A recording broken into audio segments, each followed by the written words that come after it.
Welcome to Samba Samba. Enjoy the video. You start by creating a Google Cloud project and enabling OAuth.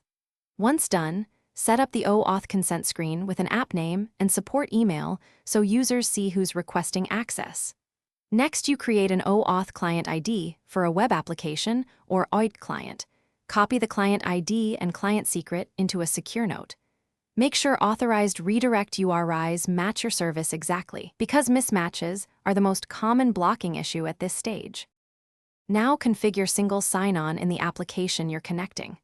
If using OIDC, paste the client ID and client secret and add the exact redirect URI. If using SAML, upload Google's IDP metadata or download the SB metadata and exchange it.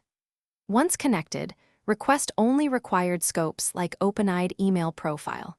Then map attributes such as email and name to your app's user fields. Test with a single account first to validate attribute mapping. Finish by testing sign-in.